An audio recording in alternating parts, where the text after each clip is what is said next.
Եթերում լուրերի ժամն է, բարի երեկո։ Եվ այսպես վաղը մայիսի 28-ին ժամը 9:30-ից բոլորը դեպի Հանրապետության հրապարակ։ Պաշտպանության նախարարը հայտարարել է, որ զորահանդեսի նախապատրաստական աշխատանքն ավարտվել է։ Պաշտոնական մեկնարկը ժամը 10-ին է։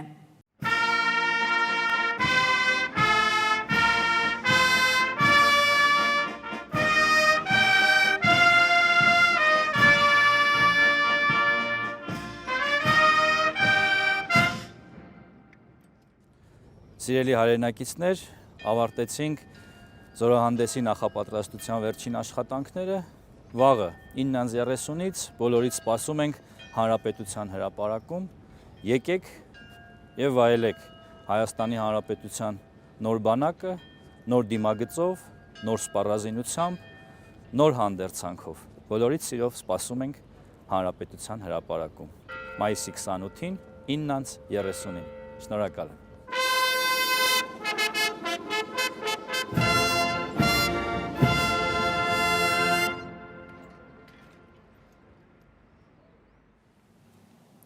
Հայաստանի Հանրապետության բանակի նոր զինանշանն է ներկայացրել նախարարը։ Սուրեն Պապիկյանը Facebook-ում տեսանյութ է հրապարակել։ Սիրելի հայրենակիցներ, ձեր ուշադրությանն ենք ներկայացնում Հայաստանի Հանրապետության բանակի արդիականացված նոր զինանշանը։ Նախ անդրադառնանք զինանշանի արդիականացման անհրաժեշտության պատճառներին։ 2001 թվականին հաստատված եւ Հայաստանի Հանրապետության զինված ուժերի նախկին զինանշանում առկային մի շարք զինանշանագիտական, ձևաբանական, գաղափարաբանական թերություններ։ Ուստի բանակի կերպափոխման համատեքստում նախաձեռնվել է նաեւ զինանշանի արդիականացման սրբագրման գործընթացը։ Նախկին զինանշանի հիմնական կերպարը արծիվը ունի հերալդիկ եւ գեղագիտական էական թերություններ։ Արծիվը պատկերված է փակ կտուցով։ Հերալդիկայում փակ կտուցը համարվում է հանգիստ, ոչ մարտական վիճակ, հաճախ ընկալվում է անշունչ կերպար, ինչը հակասում է բանակի էությանը։ Բացակայում է արծվի հիմնական մարմինը՝ իրանը։ Այն ձուլված է ընդհանուր մակերեսին, ստեղծելով միայն փետուրներից հավաքված արծվակերպ պատկեր։ Բացակայում են արծվի վերջույթները, ճանկերը, զենքը։ Սա ստեղծում է անդամահատված, անզոր խոցելի էակի տեսք, ինչն անթույլատրելի է բանակի խորհրդանիշի համար։ Նախկին զինանշանում սուրը տեղադրված է վահանի հետևում, ինչը հերալդիկայում պաշտպանությանը ոչ պատրաստ լինելու նշան է։ Սակայն Հայաստանի Հանրապետության բանակի առաքելությունը Հայաստանի Հանրապետության ինքնիշխան տարածքի, տարածքային ամբողջականության պաշտպանությանը մշտապես պատրաստ լինելն է։ Զինանշանի նախկին տարբերակում առկա է պետական դրոշի պատկերման կոպտագույն սխալ։ Այն ներկայացված է ոչ թե որպես մեկ ամբողջություն, այլ մասնատված է առանձին ժապավենների կամ կտորների։ Դրոշի այսպիսի աղավաղումը խորհրդաբանորեն կարող է մեկնաբանվել որպես պառակտված, մասնատված կամ ոչ ամբողջական պետականություն։ Հայաստանի Հանրապետության բանակի նոր զինանշանի նկարագրությունը։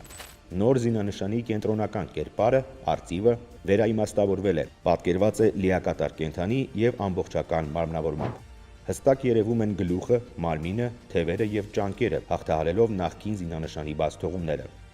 Արծվի կտուցը բաց է, ինչը հերալդիկայում խորհրդանշում է կենսունակություն, պատրաստակամություն, զգոնություն, խոսքի եւ ուժի իրավունք։ Որպես թագակիչ գիշատիչ, արծվի հստակ եւ դինամիկ կեցվածքն ուղղակիորեն խորհրդանշում է Հայաստանի Հանրապետության բանակի արթնությունն ու մարտական ոգին։ Այն մարմնավորում է բանակի առաքելությունը՝ պաշտպանել Հայաստանի Հանրապետության անկախությունը, սուվերենությունը եւ տարածքային ամբողջականությունը։ Նոր զինանշանում արծվի կերպարն ամրապնդվում է նրա հետևում շողացող ոսկեգույն արևով, որի ճառագայթները հստակորեն ծավալվում են շրջանաձև։ Արևն այստեղ հանդես է գալիս որպես լույսի եւ կենսունակության խորհրդանիշ, մարմնավորելով հայ ժողովրդի հարատևման գաղափարը։ Ընտրված ոսկեգույնը պատահական չէ, այն հավերժականության, բարեկեցության եւ իշխանության գույնն է։ Արևի տեղադրությունն արծվի թիկունքում ընդգծում է այն սրբազան արժեքները, որոնք գտնվում են պետության, արծվի, հովանու եւ պաշտպանության ներքո։ Արծվի կրծքին տեղադրված է կլոր ոսկեգույն վահան, որը զարդարված է հայկական ութաթև արևախաչով, իսկ կենտրոնում սերմնահատիկով, որպես Հայաստանի Հանրապետության բանակի կենտրոնաձիգ խորհրդանիշ։ Սերմը մարմնավորում է ապագա զինվորներին, որոնք ռազմի դարբնոցում պիտի ծլարձակեն, ծառ ու պտուղ դառնան եւ հավերժական անընդհատության խորհրդով նորից սերմ տան։ Վահանը արծվի վրա պաշտպանության խորհրդանիշ է։ Արծիվն իր երկու ճանկերում բռնել է պատմական նշանակություն ունեցող զենքեր՝ ձախում ոսկեգույն սուր, իսկ աջում Հայաստանի Հանրապետության բանակի պահապան Աշոտ Երկաթի սուրբ խաչը, Հայաստանի բանակի զինվորական թալիսմանը։ Սուրն արծվի ճանկում խորհրդանշում է միշտ պատրաստ կարգավիճակը։ Զինանշանի վերին հատվածում պատկերված է Հայաստանի պետական դրոշի եռագույնը եւ Հայաստանի Հանրապետության քարտեզը։ Այս տարը զինանշանը ներդաշնակորեն կապում են Հայաստանի Հանրապետության հետ, ընդգծելով, որ բանակն անվտանգության երաշխավորներից մեկն է։ Կերպափոխման հայեցակարգով նախատեսված բարեփոխումները Հայաստանի Հանրապետության բանակում շարունակվում են։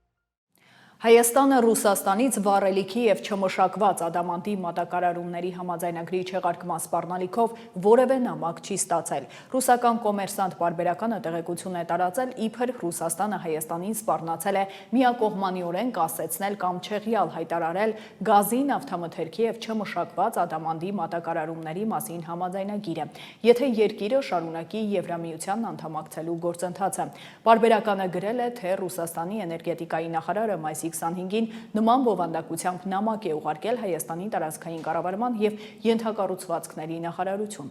Armenpress-ի հետ զրույցում տարածքային կառավարման և ենթակառուցվածքների նախարարությունից հայտնել են, որ որևէ նամակ, գրություն նշվածի վերաբերյալ չեն ստացել։ 2013-ին Հայաստանի և Ռուսաստանի միջև ստորագրված համաձայնագրով Ռուսաստանը Հայաստանին գազ, նավթամթերք և չմշակված ադամանդներ է մատակարարում առանց արտահանման տուրքերի և ներքին սպառնման հետ կապված արտոնյալ պայմաններով։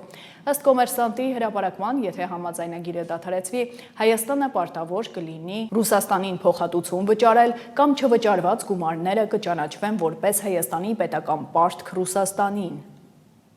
Ազգային ժողովի նիստն այսօր էլ չի կայացել, ժամը 10-ին անհրաժեշտ թվով պատգամավորներ չեն գրանցվել։ Ազգային ժողովի նախագահի տեղակալ Հակոբ Արշակյանը դարձյալ կանոնակարգի մասին է հիշեցրել, համաձայն որի գրանցումը շարունակվում է մինչև անհրաժեշտ թվով պատգամավորների գրանցվելը, բայց ոչ ավելի քան 4 ժամ։ Քվորումն այդպես էլ չի ապահովվել։ Սիրելի հայրենակիցներ, գրանցվել է 5 պատգամավոր ազգային ժողովի կանոնակարգ սահմանադրական օրենքի 51-րդ հոդվածի 4-րդ մասի համաձայն 4 ժամվա ընթացքում նիստերի իրավազորության ապահովման համար անհրաժեշտ թվով պատգամավորներ չեն գրանցվել։ Ուստի այսօրվա նիստերը համարվում են չկայացած եւ մեր հայրենակիցներին ցանկանում եմ հայտնել, որ իհարկե նախընտրական պայքար է եւ նախընտրական իրավիճակ է, համոզված եմ մեր պատգամավորները իրենց աշխատանքի վայրերում, որտեղից որ գործուղվել են ազգային ժողովրդի հետ հանդիպման են եւ ներկայացնում են իրենց կատարած աշխատանքները եւ ակնկալում են քվեստանալ եւ համոզված եմ, որ մեր հայրենակիցները ըմբռնումով կմոտենան պատգամավորների այդ ընտրած գործելավոճին եւ այսպիսով համարում ենք նիստը չկայացած եւ բոլորիդ լավ օր ենք մաղթում։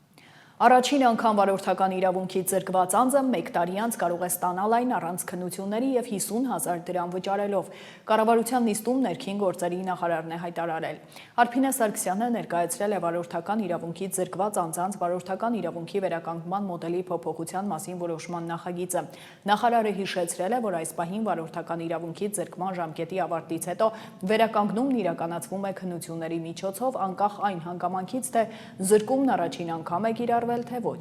Առաջարկվում է Հայաստանում կիրառել զրկման ժամկետի ավարտից հետո խիստ սահմանափակման հնարավորությամբ 6 տուգանային միավորի տրամադրման պայմաններում 1 տարի ժամկետով փորձաշրջանի ընթացակարգ սահմանելու մոդելը։ Ներկայում վարելու իրավունքից զրկման ժամկետի ավարտից հետո վերականգնումն իրականացվում է քննությունների միջոցով, ընդ որում անկախ նրանից, թե զրկումն առաջին անգամ է կիրառվել, թե ոչ, եւ երբ որ մենք դիտարկում ենք նաեւ միջազգային փորձը այս տեսանկյունից, միջազգային փորձում թե զրկման իրավիճակներում, թե տրամադրման իրավիճակներում տարբեր հանգամանքներ են հաշվի առնում, որպեսզի ավելի շատ կենտրոնացումը լինի վարորդի վարքագծի վրա, վարքագծի գնահատման եւ դրա փոփոխության վրա, եւ այս պայմաններում կիրառվում են օրինակ վարելու իրավունքից զրկված անձանց լրացուցիչ դասընթացների, վերապատրաստումների, վարվող տրանսպորտային միջոցներում ալկոփականների տեղադրման կամ սահմանափակ հնարավորություններով փորձաշրջանի սահմանման եւ այլ ընթացակարգեր, եւ հաշվի առնելով կիրառելիության հնարավորությունները առաջարկվում է հետեւյալ մոդելը՝ ներդնել զրկման ժամկետի ավարտից հետո խիստ սահմանափակ հնարավորությամբ 6 տուգանային միավորի տրամադրման պայմաններում 1 տարի ժամկետով փորձաշրջանի ընթացակարգ։ Հիմա ավելի մանրամասն, պարոն Գրիգորյան, հարգելի գործընկերներ, Վարելու իրավունքի ձեռքման մասին ոստիկանության կողմից կայացված որոշումների ուժի մեջ մտնելուց հետո բնականաբար քաղաքացիները որպես կանոն 1 տարի ժամկետով զրկված են լինում վարորդական իրավունքից, այս ժամկետը չի փոփոխվում, պահպանվում է, այսինքն 1 տարի շարունակ անձինք իրավունք չունեն վարելու իրենց տրանսպորտային միջոցը, ժամկետը լրանալուց հետո 1 տարվա ընթացքում անձին կարող են դիմել եւ վճարելով պետական տուրք, որը այս օրենսդրական նախաձեռնության շրջանակներում կազմում է 50,000 դրամ, վերականգնել իրենց իրավունքը առանց որակավորման քննությունների միայն 1 անգամ եւ դրանից հետո արդեն սահմանվում է փորձաշրջան տալով խիստ սահմանափակ թվով բալեր, որը 6 տուգանային բալային համակարգն է ըստ էության։ Իսկ երկրորդ եւ հաջորդ անգամ զրկվելու պայմաններում բնականաբար վերականգնման ռեժիմը բացառապես քննությունների եղանակով վերականգնումն է։ Փորձաշրջանի մասով արդեն իսկ նշեցի, ուղղակի հիշեցնեմ, որ ստանդարտ իրավիճակներում վարորդներն ունեն 13 բալային միավոր, իսկ վերականգնման պայմաններում կտրվի 6 բալային միավոր։ Մի առանձնահատկություն եւս նախատեսել ենք, որպեսզի իրականում վարքագծի վրա շեշտադրումն առավել ակնհայտ լինի, եթե 6 բալային միավորը սպառվում է կամ անձ այս ժամանակահատվածում զրկվում է վարորդական իրավունքից, ավտոմատ եղանակով կրկին գնում ենք զրկման եղանակին եւ անձը 1 տարի ժամկետով չի կարողանում վարել տրանսպորտային միջոցը, իսկ եթե ստանդարտ պայմաններով նայենք 13 բալը սպառելու պայմաններում իրավունքը կասեցվում է, ոչ թե զրկվում է։ Այս պայմաններում շատ ավելի խիստ մեթոդաբանություն են կիրառել։ Շարունակենք Գյումրու նախկին քաղաքապետ Վարդան Ղուկասյանի որդին Սպարտակ Ղուկասյանը, որը տնային կալանքի տակ էր, դարձյալ կալանավորվել է 3 ամսով։ Այս մասին հայտնում են դատախազությունից։ Ղուկասյանի խափանման միջոց կալանքը մարտի 20-ին էր փոխվել տնային կալանքով։ Սպարտակ Ղուկասյանի խափանման միջոցի հարցը պետք է քննվեր հաջորդ ամիս, սակայն դատախազությունն արտահերթ նիստ նշանակելու միջնորդություն է ներկայացրել։ Առաջին ատյանի դատարանը 3 կալանավորելու որոշում է կայացրել, երեկոյան նրան կալանավայր են տեղափոխել։ Փաստաբանի տեղեկացմամբ դատական նիստն անցկացվել է առանց պաշտպանների։ Ծանուցում ստացել են դատական նիստի նշանակման մասին, սակայն չեն կարողացել մասնակցել ծանրաբեռնվածության պատճառով։ Հիշեցնենք, համայնքապետի որդու նկատմամբ հարուցված գործ կա նաև շորթման համար։ Ընտրակաշարքի նոր դեպքեր են բացահայտվել Բարգավաճ Հայաստան կուսակցության Վանաձորի գրասենյակի պատասխանատուն այլ անձանց հետ կուսակցության օգտին քվեարկելու պայմանով մի շարք ընտրողների տվել է ընտրակաշարք, ձերբակալվել են մի շարք անձինք, կատարվել են խուզարկություններ եւ արութային այլ գործողություններ։ Հայաստանի Հանրապետության հակակոռուպցիոն կոմիտեի եւ ներքին գործերի նախարարության քրեական ոստիկանության Լոռու մարզային վարչության ծառայողների կողմից իրականացված միջոցառումների արդյունքում հակակոռուպցիոն կոմիտեում նախաձեռնված քրեական բարույթով փաստական տվյալներ են ստացվել այն մասին, որ Բարգավաճ Հայաստան կուսակցության Լոռու մարզի Վանաձոր քաղաքի գրասենյակի պատասխանատուն այլ անձանց հետ ազգային ժողովի ընտրություններին իրենց կուսակցության օգտին քվեարկելու պայմանով մի շարք ընտրողների տվել են ընտրակաշարք։ Ախելհունի սո փողը վախելու է, բայց ոնց անենք, որ հարաբերտ մի 4-5 հոգի ընտրեն, հերիքա։ Փողը տուրից։ Տալիս եմ էլի։ Տալիս եմ, ինչքան տամ, քանի հոգի կընտրեն, ասա։ Տալիս ենք, ինչքան ընտրեն։ Որ կամ ասեմ ապրի։ Հա? Փող, բայց փողը տաս, հա? Փող 4 հոգուն ինչքան տան, 20 մանետ տան, 20,000 դրամ տան, թողեք օրը խմեն։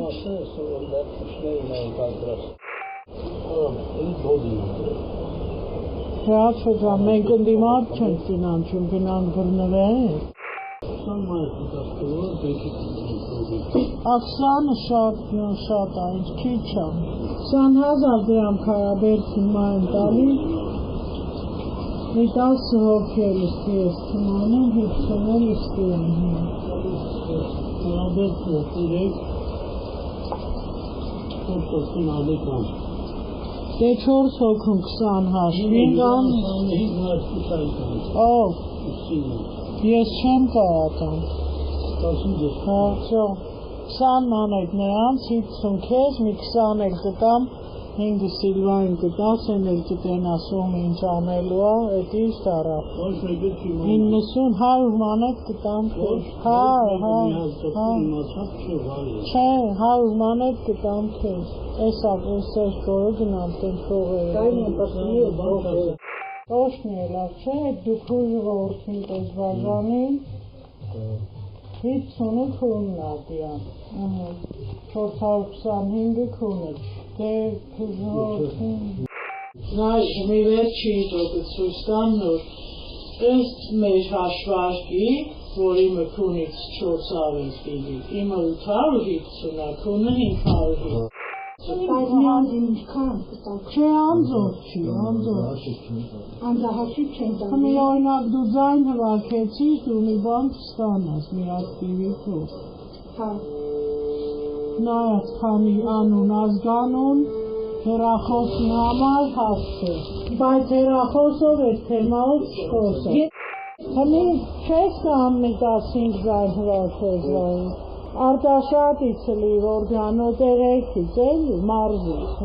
դետես ունեն ասա, անդրել 200,000 դրամը չի, ստացի մի խավի ոչ կտոտրի։ Դեպքի արդիվ Հայաստանի Հանրապետության հակակոռուպցիոն կոմիտեում նախաձեռնվել է քրեական վարույթ, ձերբակալվել են մի շարք անձինք, կատարվել են խուզարկություններ և վարութային այլ գործողություններ։ Ավելի վաղ հակակոռուպցիոն կոմիտեն հայտնել է, որ Ուժեղ Հայաստան կուսակցության 8 կողմնակից Մասիս համայնքի Արբաթ գյուղից տարվել է կոմիտե։ Ընտրակաշառք տալու ստանալու դեպքերի արդիվ հակակոռուպցիոն կոմիտեում նախաձեռնված քրեական վարույթի շրջանակում քրեական հետապնդում է հարուցվել 8 անձի նկատմամբ, կատարվում են վարութային գործողություններ, անհրաժեշտության դեպքում կտրվի լրացուցիչ տեղեկություն, հայտարարել են կոմիտեից։ Իսկ ընտրապայքարը թեժ է, կուսակցություններն ու դաշինքները շարունակում են շրջել մարզերով ու մայրաքաղաքով, ներկայացնել ծրագրեր, բացատրել, թե ինչու մարդիկ հենց իրենց պետք է ընտրեն։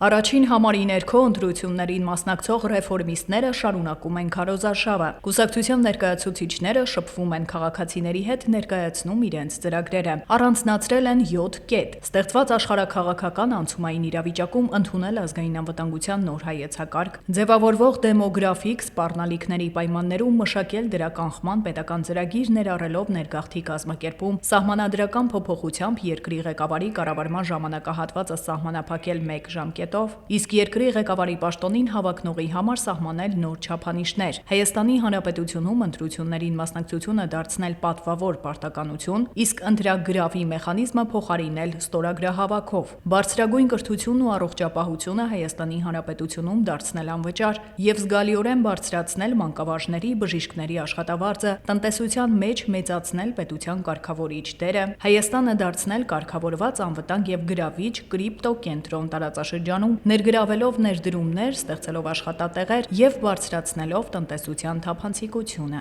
Քաղաքացիական պայմանագիրը Նիկոլ Փաշինյանի գլխավորությամբ շարունակում է քարոզարշավը Կոտայքի մարզում։ Վարչապետը Գողթում ծաղիկներ է դրել և ծնկի իջել զոհվածների հուշաքարի առջև։ Facebook-ի ուղիղ եթերում վարչապետն արձագանքել է 300,000 ադրբեջանցիների վերադարձի գոյություն չունեցող թեման ներքաղաքական օրակարգ մտցնելու փորձերին։ Կալուգացի օլիգարխը պետք է դատվի ոչ միայն փողերի լվացման և դպրոցներից ու մանկապարտեզներից ու զորամասերից հոսանքի գողության, այլև Հայաստանի պետական շահերի դեմ գործելու, մասնավորապես 300,000 ադրբեջանցիների վերադարձի գոյություն չունեցող թեման Հայաստանի ներքաղաքական օրակարգ մտցնելու փորձերի համար։ Չի ստացվի պարզապես այդ լրտեսական գործունեությունը և առավել ևս հիմա կալուգացի օլիգարխը թող պատրաստվի նրան, որ դեռ տասնամյակով չի կարողանալու հեռանալ Հայաստանի Հանրապետությունից, նա պետք է գտնվի քրեակատարողական հիմնարկում որպես լրտես, որպես հոսանքի գող և որպես փող լվացող։ Ուժեղ Հայաստան դաշինքի վարչապետի թեկնածուն հայտարարել է, թե իր միջազգային կապերը բավարար են, որ լուծի մեր երկրի անվտանգային խնդիրները։ Քաղաքացիների հետ հանդիպմանը Սամվել Կարապետյանը վստահեցրել է, որ ճիշտ դիվանագիտությամբ կլուծի այդ խնդիրները։ Իրեն իշխանություն պետք չէ, այլ երկիրը փրկել է պետք։ Երբ են հարձակվում, երբ որ թույլ արենում, որ երկիրն է հարգում թույլ իշխանության, թույլ երկրին, հենց փոխվում է իշխանությունը, գալիս է ճիշտ իշխանություն,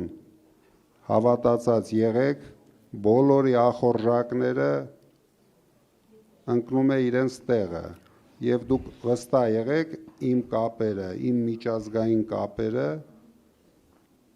բավական են, որ մենք ճիշտ դիվանագիտությամբ լուծենք մեր երկրի հիմնական խնդիրները, անվտանգային խնդիրները։ Հաստատ ինձ իշխանություն պետք չի, Ժորժ ջան, ինձ բացարձակ, ես իրենցից հաստատ շատ իշխանություն ունեմ, բայց փրկենք մեր երկիրը։ Ես բանտի խցում իրենցից 10 անգամ շատ իշխանություն ունեի, որտեղ այս մարդիկ իրենց տներում իշխանություն չունեն։ Իրենք իշխանություն ունեն մենակ ավտոբուսի մեջ։ Կերտենք հայկական պետություն կարգախոսով 14-րդ համարի ներքո է ընտրություններին մասնակցում ժողովրդավարական համախմբում կուսակցությունը։ Թիմը շրջում է մարզերով, զրուցում մարդկանց հետ, ներկայացնում ծրագրերը։ Վարչապետի թեկնածուն կուսակցության նախագահ Սուրեն Պետրոսյանն է։ Խոստանում են նոր համակարգային փոփոխություններ ու գաղափարներ։ Կուսակցությունը տեսանյութ է հրապարակել ներկայացնելով ծրագրի հիմնական դրույթները։ Մեր թիմը չի ձևավորվել ընտրություններից մի քանի ամիս առաջ։ Մենք միասին անցել ենք դժվարություններով լի ճանապարհ, որի ընթացքում ունեցել ենք թե ձախողումներ եւ թե հաջողություններ, սակայն երբեք չենք շեղվել մեր սկզբունքներից եւ արժեքներից, եւ այսօր էլ վճռականորեն շարժվում ենք դեպի մեր նպատակների իրականացում։ Միակ քաղաքական ուժը այսօրվա դրությամբ, որը իր գաղափարներով, իր տեսլականներով, իր մոտեցումներով համապատասխանում է իմ գաղափարներին, դա ժողովրդավարական համախմբում կուսակցությունն է։ Իսկական հայկական պետության մեջ պետք է գործի դատական իշխանության անկախության սկզբունքը, որը ամենակարևոր հիմնաքարերից է ժողովրդավարական համակարգում։ Այն արժեքները եւ մասնագիտական կարողությունները, որոնք կարող են մարդիկ ունենալ, շատ հաճախ կարող է ինչ-որ մի պահի դառնալ առ-ոչինչ, եթե նրանք որոշումներ կայացնողներ չեն։ Այն ճանապարհը, որը մենք սկսում ենք, այլընտրանք չունի, այն բարդ է լինելու, երկարատև, սակայն միակ ճանապարհն է, որը ի վերջո բերելու է մեր խորքային խնդիրների լուծման։ Ակնհայտ ինձ համար սկսեց երևալ մեր երկրի բարոյականության անկումը։ Ինչն էլ պատճառ դառավ, որ ես որոշում կայացրեցի մտնել քաղաքականություն։ Մեր թիմում հավաքված են այնպիսի մարդիկ, որոնք իրենց բարձր բարոյական հատկանիշներով հայտնվելով քաղաքական դաշտում կկարողանան փոխել այսօրվա տիրող իրավիճակը։ Ես պատրաստ եմ ամբողջությամբ իմ փորձն ու գիտելիքները ներդնել մեր երկրի անվտանգային ոլորտի զարգացման գործում։ Բոլոր քաղաքական կուսակցություններում համախմբումը եւ միավորումը տեղի ունենում կամ ընդհանուր շահի կամ ընդհանուր ֆինանսների շուրջ։ Միակ քաղաքական ուժն է, որը իր անդամներին համախմբել է իր խորը համապարփակ հիմնավոր գաղափարախոսության տակ, բոլորի մեկը մյուսի նկատմամբ անվերապահ վստահությունը եւ հարգանքը եւ բոլորի հավատը կուսակցության իրենց թիմի հաջողությունների նկատմամբ։ Հայտարարություն ունի Քոչարի ազգային վերածնունդ եւ ազգի զարթոնք կուսակցությունը։ Նշում են, որ երկար ժամանակ չէին արձագանքում մշտական հարձակումներին եւ մեղադրանքներին, որովհետեւ կարծում են, որ քաղաքականությունը չպետք է վերածվի վիրավորանքների եւ էժան ներկայացումների շուկայի։ Սակայն երբ հասարակությանը նպատակաուղղված փորձում են ներշնչել սուտ, իրենք պարտավոր են խոսել փաստերով։ Եթե մենք կզգանք կարիք, հանրությանը կներկայացվեն նյութեր եւ հաղորդագրություններ առանց զգացմունքային շահարկումների, առանց մանիպուլյացիաների եւ առանց մոնտաժի։ Եվ յուրաքանչյուր մարդ ինքնուրույն կկարողանա տեսնել, թե որտեղ է ճշմարտությունը եւ որտեղ մարդկանց գիտակցաբար մոլորեցնելու փորձը։ Մենք չենք պատրաստվում պատերազմել բլոգերների կամ լրագրողների դեմ։ Մեր նպատակը երկրի ապագան է, ժողովրդի անվտանգությունն ու Հայաստանի արժանապատվության վերականգնումը։ Սակայն մենք նաեւ թույլ չենք տա, որ որևէ մեկը անպատիժ քաղաքական ներկայացումներ կառուցի զրպարտության, մանիպուլյացիաների եւ բացահայտ ստի վրա, նշել են կուսակցությունից։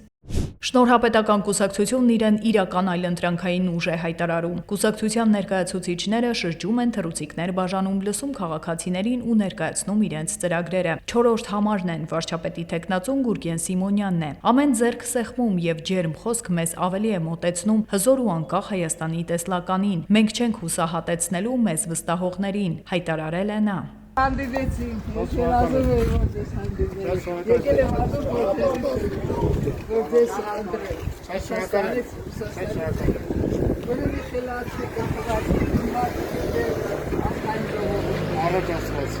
տեսնենք ոնց կստացվի, լավ եղի, հարականում չէ։ Ձեզ համար կարող։ ոչ թե իշխանափոխության, այլ ընդդիմափոխության համար է ընտրություններին մասնակցում հանուն հանրապետության կուսակցությունը։ Արման Բաբաջանյանը քաղաքացիների հետ հանդիպմանը խոսել է ծրագրերի մասին, նշել, որ իրենք ընդդիմափոխության են գնում, քանի որ ընդդիմությունը հաշվետու չէ ժողովրդին։ Իրենց թիմում հայրենասեր ու ազգասեր մարդիկ են։ Թիմը շրջում է մայրաքաղաքում ու մարզերում, լսում մարդկանց հուզող հարցերը։ Առաջիկա ընտրություններն ընտրություն է նաև ամբողջ հայության համար։ Լոս Անջելեսից մինչև Մարսել, Բեյրութից մինչև Մոսկվա, Սիդնեյից մինչև Բուենոս Այրես, որովհետև ուժեղ կամ թույլ Հայաստանն անմիջապես փոխում է նաև սփյուռքահայի արժանապատվությունը, անվտանգությունն ու ապագայի զգացումը։ Տասնամյակներով ձևավորվել է վտանգավոր մի մտածողություն, թե սփյուռքը պարզապես փողի աղբյուր է, այսպես ասած կթուկով։ Սա ոչ միայն սխալ, այլև կործանարար մոտեցում է։ Աշխարհի հաջողված պետություններն իրենք են ստեղծում արժեք իրենց սփյուռքի համար։ Իսրայելը, Իռլանդիան, փոքր երկրներ են, որոնք հասկացել են մի պարզ ճշմարտություն։ Սփյուռքը պահվում է ոչ թե դրամահավաքներով, այլ ուժեղ, արժանապատիվ եւ մրցունակ հայրենիքով։ Հայաստանը պետք է սփյուռքին ասի. դու օգնության աղբյուր չես, դու մեր ազգային կապիտալն ես, մեր համաշխարհային ցանցն ես, մեր գիտական, մշակութային, տնտեսական եւ քաղաքական ուժն ես։ Բայց դրա համար Հայաստանը պետք է փոխվի։ Հայաստանը պետք է դառնա պետություն, որը ոչ միայն վերցնում է, այլև տալիս է անվտանգություն, ինքնություն, կրթություն, ներդրումային վստահություն, արդար դատական համակարգ, ուժեղ անձնագիր, մրցունակ տնտեսություն եւ արժանապատիվ պետություն։ Փոքր ժողովուրդներն աշխարհում հաղթել են ոչ թե թվաքանակով, այլ համաշխարհային հայկականության պես ցանցերով։ 8-ից 10 միլիոնանոց համաշխարհային հայությունը կարող է դառնալ հսկայական ուժ, եթե Հայաստանը դառնա այդ ցանցի վստահելի կենտրոնը։ Այս ընտրությունը հենց դրա մասին է։ Սփյուռքահայը պետք է հայրենիքի հետ կապը պահի ոչ թե խղճահարությունից կամ պարտքի զգացումից, այլ հպարտությունից, ուժից, վստահությունից եւ ապագայի հանդեպ հավատից։ Հայաստանը պետք է դառնա այնպիսի պետություն, որի անունը լսելիս սփյուռքահայը ոչ թե ցավը զգա, այլ արժանապատվություն։ Հունիսի 7-ին քվեարկիր համար 18-ին, հանուն այն Հայաստանի, որը դառնալու է համաշխարհային հայության ուժեղ արժանապատիվ եւ համախմբող կենտրոնը։ Գերիների վերադարձը, անհետ կորածների ճակատագրի բացահայտումն ու մեր պետական արժանապատվության վերականգնումը յուրաքանչյուր հայի համար պետք է լինեն առաջնային հարցերից։ Բարգավաճ Հայաստան կուսակցության առաջնորդն է հայտարարել ասուլիսում։ Գագիկ Ծառուկյանն ասել է, որ իր համար հայրենիքն ու ժողովրդի արժանապատվությունը վեր են ցանկացած ունեցվածքից ու անձնական շահից։ Ցանկացած սիրելի լրագրողներ, լուծում ունի, չլուծող խնդիր աշխարհում չկա։ Ես դա ասել եմ մեկ անգամ եւս ասում։ Հարկավոր է զբաղվել, հարկավոր է դիմել։ Այո, պետք է Ալեքսանդր Գրիգորիչին էլ, Լուկաշենկոին էլ դիմել, Վլադիմիր Վլադիմիրովին դիմել, Տրամպին էլ դիմել, Մակրոնին էլ դիմել։ Հարկավոր է զբաղվել, հարցը կարգավորել, դիմելով դա միջնորդով կլինի։ Եթե մենք գնում ենք խաղաղության, եթե մենք գնում ենք զիջումների, եթե մենք անգլավներ ենք տալիս, խի Ադրբեջանից մի հոգի մեզ մոտ չկա, մենք սաղ տվել ենք, բայց մերոք ընդեղ է արդարացի մոտեցում է։ Հա, եթե մենք ճանապարհ ենք բացել, մենք բենզին ենք բերում, ցորեն ենք բերում, եղբայրություն, եթե տենց ուրեմն այդ հարցերը պետք է փակված լինեն, ամեն ինչը լուծում ունի։ Եթե զբաղվող կա, հետևող կա, կապ ունեցող կա, ծանոթություն ունեցող կա, շրջապատ ունեցող կա, որ կարողանան բանակցեն, հարցերը կարգավորեն։ Եթե այսօր Իրանն ու Ամերիկան կարող են անկյուններ գտնել, կազմակերպել, բանակցել, ընդհանուր հայտարարի գալ, ոնց կարող ենք չկարողանանք մեր գերիների հարցը կարգավորելու։ Համար 5-ը նոր ուժը Սյունիքում էր։ Կուսակցության վարչապետի տեխնացուն Հայկ Մարությանն է։ Կարգախոսը կառուցենք կարգին երկիր։ Մարությանը շփվել է քաղաքացիների հետ ներկայացրել ծրագրերը, իսկ անկախ դիտորդ դաշինքի ներկայացուցիչ Իրազեկ քաղաքացիների միավորում հասարակական կազմակերպության ծրագրերի համակարգող Դանիել Յոաննիսյանն էլ Facebook-յան գրառմամբ տեղեկացրել է, որ նոր ուժ կուսակցությունը հրավիրել է իրենց ներկայացուցչին միասին ուսումնասիրել են բրենդավորման վրա աշխատած անձի համակարգիչը, որի արդյունքում պարզ է դարձել, որ բրենդավորումը չի կատարվել ոչ ռուսական, ոչ էլ ապօրինի այլ ֆինանսավորմամբ։ Զահլա է տարել բոլորին դեմ եմ կուսակցությունը։ Քարոզարշավը շարունակել են արձանի բացմամբ։ Քաղաքացիներին կոչ են արել ընդդիմանալ, եթե մեկը ցանկանա Զահլան տանել, այն բավականին ծանր է։ Կուսակցությունն ընտրություններին մասնակցում է երկրորդ համարի ներքո։ Սիմվոլը թող մնա այստեղ եւ բոլոր քաղաքական ուժերը, որոնց մենք դեմ ենք, իսկ մենք դեմ ենք բոլորին։ Իմանան, որ այլևս չեն կարողանալու տանել ժողովրդի զահլան։ Սա ժողովրդի զահլայի սիմվոլն է։ Ներողություն այդ բառի ոչ խորը հայկական ծնունդի համար, բայց ավելի լավ բնութագրել մեր քաղաքական գործիչների արարքը մենք չէինք կարող։ Սա զահլայի արձանն է։ Խնդրում եմ այն քաղաքացիները, ովքեր այստեղ աշխատում կամ ապրում են, ուշադիր լինեն, փորձեր լինելու են, որ մեր զահլան տանեն։ Խնդրում եմ կասեցնել այդ փորձերը, իսկ ոստիկանությանը կխնդրեմ համարեք խուլիգանություն, եթե տեսնեք մեկը զահլայի արձանը ուզում է տանի կամ բռնանա մեր զահլայի հանդեպ։ Այսօրվանից էլ պետք է այնպես լինի, որ մեր բոլորիս զահլան չկարողանան տանեն։ Դրա լավագույն ձևը բոլորին դեմ եմ կգաթերթիկ համար երկուսն է։ Երբ որ դուք բոլոր զահլատանողների երկուս դնեք, նրանք կմնան նույն դասարանում, իսկ արձանը իր տեղում։ Իդեպ քաղաքացիների համար նկարվել է ազատ է, որովհետև զահլան պատկանում է ձեզ, բոլորից, սա ձեր յուրաքանչյուրիդ ու ամենքիդ զահլան է։ Կարող եք տնօրինել ու փայփայել ձերի պես։ Այլ թեմաներ Արենի գյուղի 19-րդ փողոցի տներից մեկում տեղի է ունեցել գազաբալոնի պայթյուն, դեպքի վայր է մեկնել Հրշեջ փրկարարական ջոկատից մեկ մարտական հաշվարկ։ Ըստ նախնական տվյալների գազաբալոնից արտահոսքի հետևանքով պայթյուն է եղել, 2 անձ թեթև վնասվածքով տեղափոխվել է բուժկենտրոն։ Խոշոր ավտովթար է տեղի ունեցել Երևանում ժամը 9-ի սահմաններում Ազատության պողոտա, Բաբայան փողոց խաչմերուկում բախվել են Kia և Mercedes Magnishի մեքենաները։ Ինչպես դեպքի վայրից հայտնում է ֆոտոլրագրող Գագիկ Շամչյանը, վթարի հետևանքով 4 մարդ տուժել է։ Դեպքի վայրում հավաքված քաղաքացիներն ասել են, որ վիրավորներից 3-ը զինվորական է։ Այսքանն էին հայաստանյան իրադարձությունները, այժմ առաջարկում եմ ծանոթանալ աշխարհում կատարվող իրադարձություններին։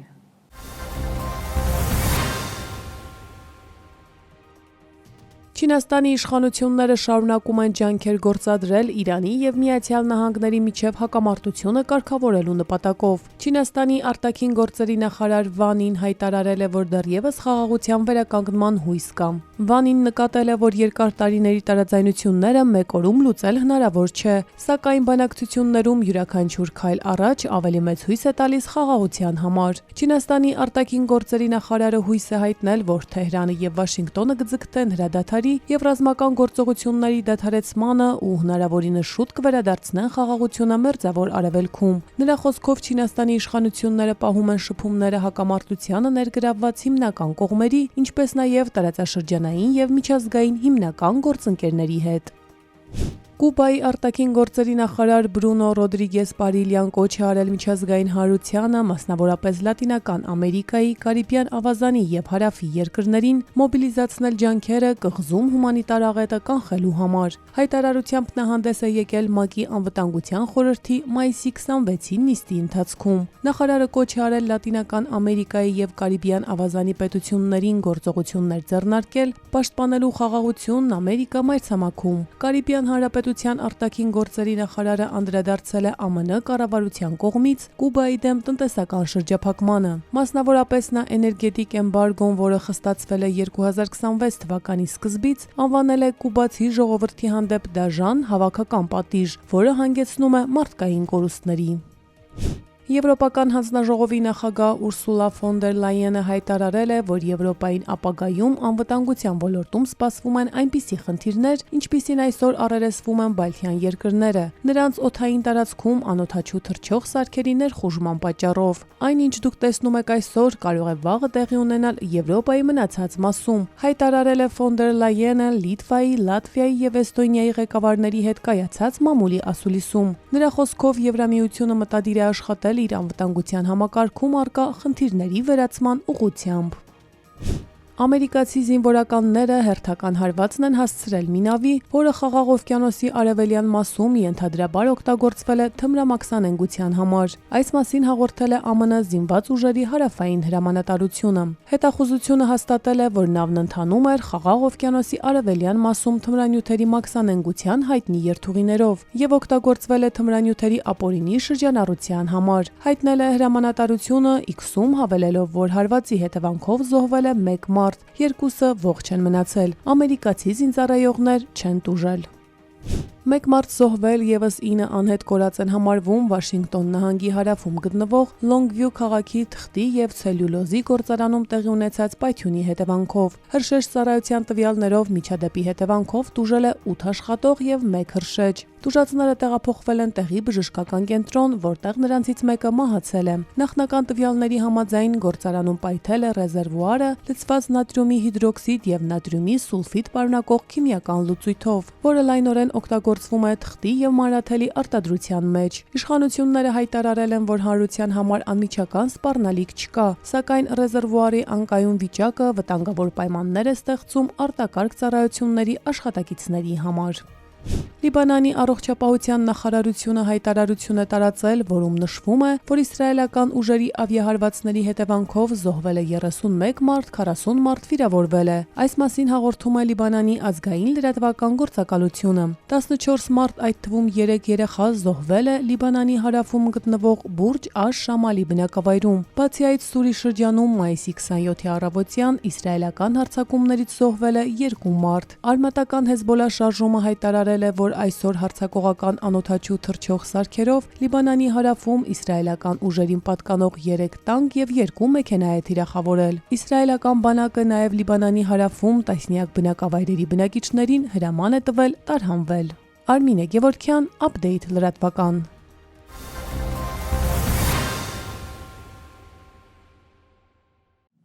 Եվ Հայաստանը վաղը մինչև երեկո գտնվելու է տաք օդային հոսանքների ազդեցության գոտում։ Արդյունքում սպասվում է ջերմ առանց տեղումների եղանակ, բայց ջերմաստիճանի նվազում է սպասվում։ Գագիկ Սուրենյանը տեսանյութում ներկայացրել է կանխատեսումը։